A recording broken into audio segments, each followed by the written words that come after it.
বন্যার পরবর্তী পরিস্থিতির কারণে চট্টগ্রাম শিক্ষা বোর্ডের অধীনে চলমান ২০২৬ সালের এইচএসসি ও সমমান পরীক্ষার অবশিষ্ট সব বিষয় অনির্দিষ্টকালের জন্য স্থগিত করা হয়েছে।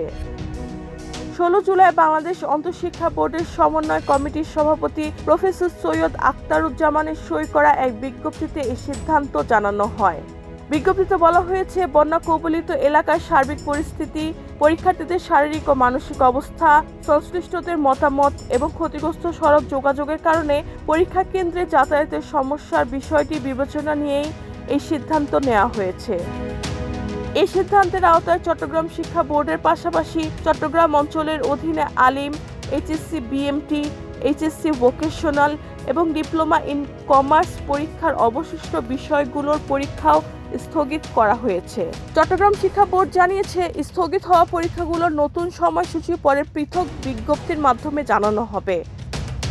তবে চট্টগ্রাম বোর্ড ছাড়া দেশের অন্যান্য সাধারণ শিক্ষা বোর্ড, মাদ্রাসা শিক্ষা বোর্ড ও কারিগরি শিক্ষা বোর্ডের অধীনে এইচএসসি ও সমমান পরীক্ষা পূর্ব নির্ধারিত সূচি অনুযায়ী যথারীতি অনুষ্ঠিত হবে।